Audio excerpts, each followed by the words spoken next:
What's going on, everyone? Welcome to the Talking Pigskin Week 2 edition.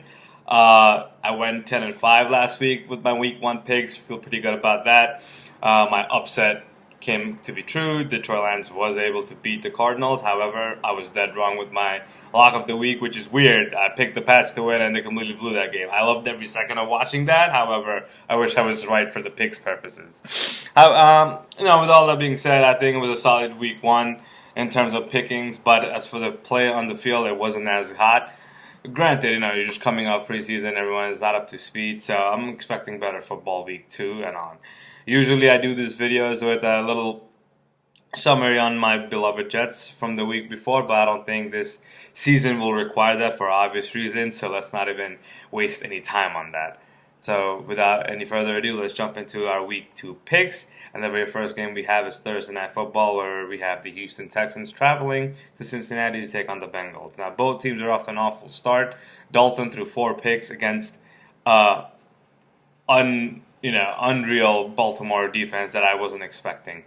I did say in my preview videos that the Bengals will struggle because the O-line has been changed from a couple of seasons ago, so that's going to be a factor. And sure enough, it was. They were able to run the ball. Dalton wasn't being protected, and hence why he had a bad game. You have the Houston Texans, who had just Tom Savage starting. That didn't last very long, as Deshaun Watson was inserted into the lineup into the game.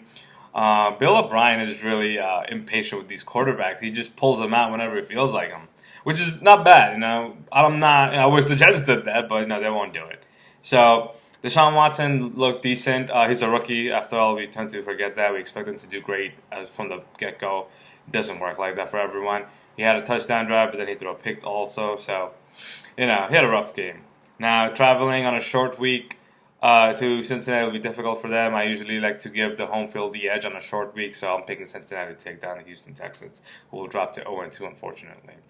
With that being said, let's move on to Sunday's games. And the very first game we have is the Cleveland Browns taking on the Baltimore Ravens. Now, Joe Flacco did play last week. I was wrong. I did not know at the time that Ryan Mallett was going to be the backup.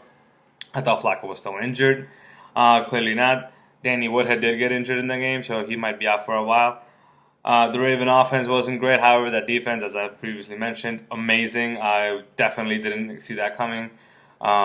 As far as the Browns, Deshaun Kaiser looked average. Again, it's first game of his rookie career, so got to take it slow with him. They were able to stay in the game with Patriots Steelers, which is pretty good. Browns defense wasn't that great as Antonio Brown torched them. Then again, Antonio Brown will torch almost half the league this year anyway.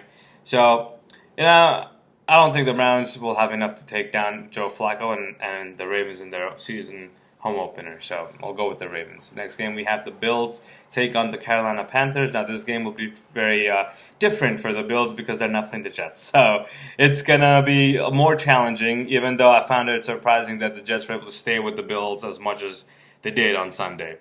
That's another story, but LaShawn McCoy looked good. Tyrod Taylor looked all right. The Bills' new receiving core is still untested there, and Jordan Matthews only had 2 catches, so they haven't been fully tested yet. The Bills' defense, the defensive line is great, as usual. As far as the Panthers, you saw them on Sunday. They had a very run-heavy offense. They got Stewart and McCaffrey involved in almost every other play. McCaffrey off to a slow start, but I'm expecting to turn it around. Kelvin Benjamin didn't do so well that day anyway. I'm expecting Cam Newton to pass more this week and pull the Panthers to a W. Next game we have is the Arizona Cardinals traveling to Indianapolis to take on the god-awful Colts. Now, these Colts without Andrew Luck are so damn garbage. They're worse than the New York Jets. Scott Tolzien, I thought Brock Osweiler was bad, but then watching Scott Tolzien play kind of gave me I was just not sure what the hell I was watching. Granted, I started the Rams defense last week against the Colts, so I was very happy about that. But as a Colts fan, I'm not saying I'm a Colts fan. I'm just saying if you're a Colts fan, that was very hard to watch and painful at the same time. I expect Luck to be back hopefully within October, so the Colts can turn around. Other than that, I'm picking against them every week just because their roster is so bad. Arizona, on the other hand, with the loss of David Johnson, Kerwin Williams will be taking the most of the carries now. Not sure if they re-signed Chris Johnson yet, so that's something we got to watch out for. As far as the offense, Palmer looked good the first 2 quarters, and after halftime, not sure what happened. started throwing picks, and then it just went downhill after that. But I expect him to bounce back against this mediocre Colts team. So Arizona on the road, also have them as a lock for the week. Next game we have is the Philadelphia Eagles traveling to Kansas City Chiefs. This is going to be a great game. Andy Reid facing his former team. Always likes to stick it to them. Kareem Hunt, what a great game as a rookie. Never fumbled in high school or college, but come NFL, first play of the game, he fumbles, and then he goes off for a monster game. Good story. That's a Hollywood script right there. The Chiefs looked great. Defense didn't look as hot, but then you're playing the New England Patriots, so all the stops they came up with was fantastic. Justin Houston looked amazing as well. Alex Smith used to be known as check down Smith, now he's touchdown Smith. So if he can continue that performance, Chiefs will have a very good year. As far as the Eagles, they also look very good. Nelson Aguilar had a good game. Carson Wentz definitely improved.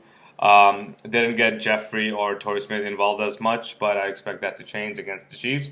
Although Marcus Peters in that secondary will be good, but with the loss of Eric Berry, they're going to struggle a little bit. In a very close game, and the Arrowhead crowd will be too much to overcome for the Eagles, so I'm going to go with the Kansas City Chiefs to win that game. Moving on to the Tennessee Titans taking on the Jacksonville Jaguars. Jaguars surprisingly 1-0. Didn't expect that. The defense looked great. Tennessee against the Raiders is going to be a hard game anyway, but I expect it to bounce back against the Jaguars. I believe Mariota, Decker, and Murray company should turn it around. Then we have the New England Patriots traveling to New Orleans to take on the Saints. The Saints looked very pedestrian on the offensive side of the ball on Monday night. Didn't expect that again. Adrian Peterson needs to be involved more. Aside from selfish purposes, because I have him on my fantasy leagues, that man is every down back. I understand New Orleans has 20,000 different schemes and formations, but they need to feature him a little more. Drew Brees had an average game, however, not enough touchdowns that day. So I expect them to be good. However, I will never bet against Bill Belichick and Tom Brady to go to New Orleans and lose another game. So I'm going to go with the Pats for obvious reasons. They're not going to lose 2 games in a row. Pats look pretty average on opening night, but I expect that to change.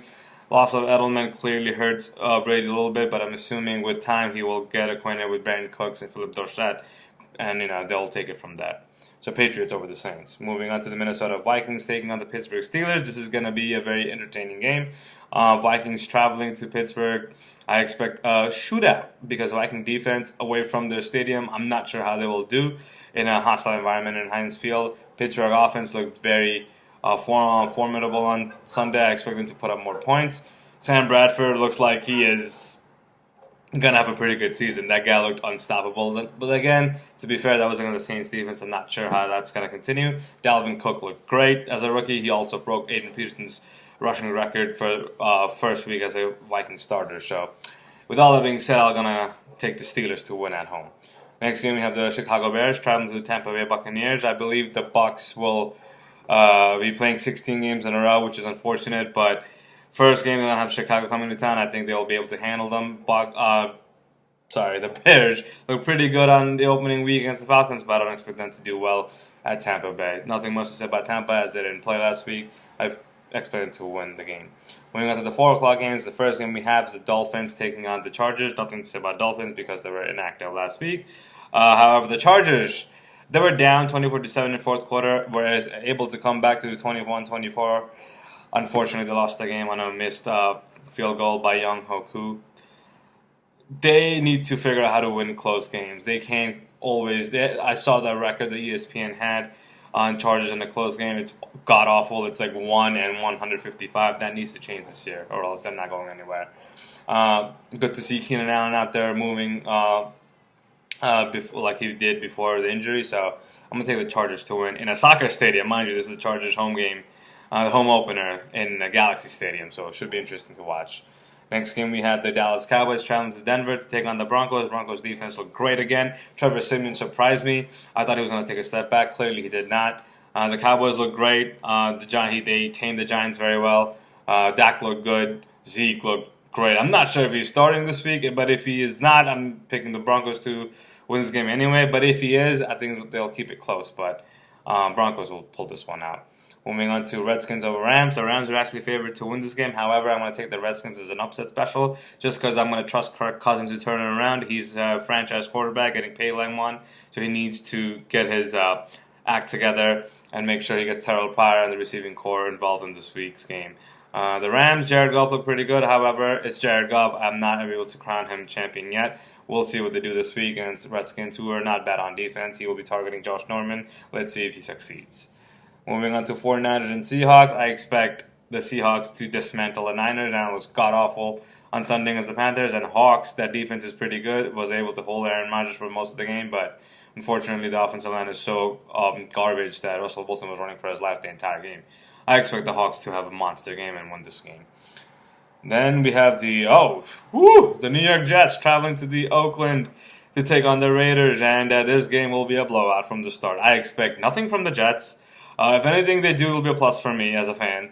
The Raiders, second to last home opener at the Coliseum, I think Lynch, Cooper, Derek Carr will light up this team, and this will not be even a close game. I think this will get out of control after first quarter. So, nothing to say about the Jets. Yeah, they look competitive week one. Good, bravo, great. I hope they can keep it up all season long. But again, I don't expect the Jets to make any noise this year. So I'm not gonna even. It's sad for me to talk about my team. So let's not even get there. Moving on to Sunday Night Football, we have the Green Bay Packers taking on the Falcons. This is our Falcons Stadium home opener, so this should be interesting. I expect them to win this game only because of the energy they'll have in that stadium. It will be a shootout. Packers look decent against the Seahawks defense, but against the Matt Ryan and company, they'll have to keep keeping up with them in points. So I expect Matt Ryan to go off. And same thing with Rodgers, but the Falcons have a little better defense than the Packers, so Falcons will win this game. And the last game we have is Monday Night Football. We have the Detroit Lions taking on the New York Giants. The Giants look god-awful on Sunday night. Yeah, they couldn't even score a touchdown. Even the Jets scored more points than the Giants that day. Not throwing shade, just stating facts. Brandon Marshall needs to get involved in the game. I'm not sure if Odell is playing, but if he doesn't, even then, Matthew Stafford doesn't have weapons like Marshall and Odell, and he still puts up numbers. So Eli needs to get his game together. The Giant defense looked all right. I think they held Cowboys on check for most of the game. However, the Lions, that offense is going to be good this year. I said Stafford's contract was worth every penny because he's just that damn good. As for the Detroit defense, they did have some success against Carson Palmer on the Arizona defense, but Arizona offense, but I don't expect that this year. I think Giants will bounce back and win this game at home. So there you have it. Hopefully I'll be right most of the time this season, as well with the picks. And again, just to reiterate, lock of the pick is the Cardinals over Colts, and upset of the week is the Redskins over Rams. Now, please like, subscribe these videos that I'm making. Share it if you can. Any feedback will be greatly appreciated. I'm doing this for you guys. Just trying to see if I have a future in broadcasting. So help me out, guys. All right? Take care. See you in week 3 picks.